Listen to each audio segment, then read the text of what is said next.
สูงค่ะเหมือนในค่ะก็ติดมาเฮ็ดกินหน่อจอเพชรนี่ค่ะเนาะค่ะทำให้เขาก็ติดมาตุ้ยกันเลยค่ะเนาะอันบางชุดเขาก็ติดตั้งน้ำให้มันเลือดเย้าเนี่ยก็ทำให้เขาก็ติดใส่หมักแกงนี่ค่ะเนาะ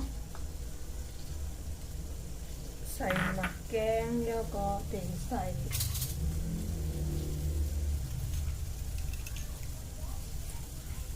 เกลือค่ะ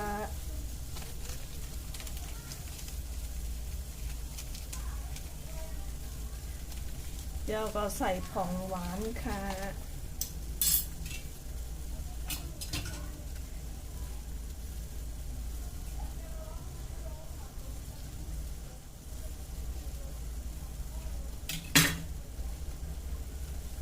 แล้วก็ใส่มะเขือส้มค่ะ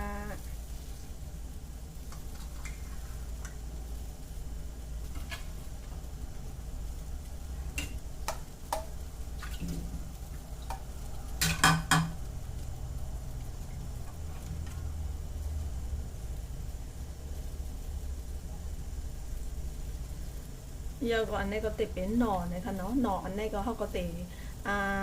ดต้มไว้เย่าเลยค่ะเนาะอันนั้นก็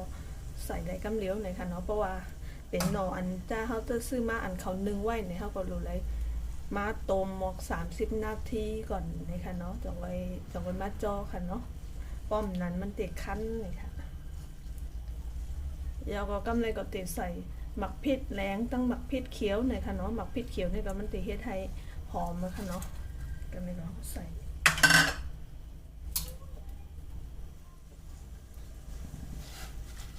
นี่ค่ะเนาะเฮ็ดง่ายๆนี่ค่ะเดี๋ยวกำแพงก็ตีจ่อไว้หมก20 นาทีนี่ค่ะเนาะ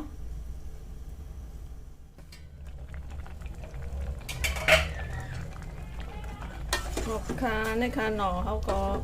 ซุกเยี่ยวเลยค่ะเนาะอันนี้เขาก็จ่อไว้20 นาทีนี่ก็ซุกอย่างนี้ค่ะเนาะกินอะไรเยี่ยวคายเฮ็ดง่ายๆนี่ค่ะเนาะนี่ค่ะเนาะ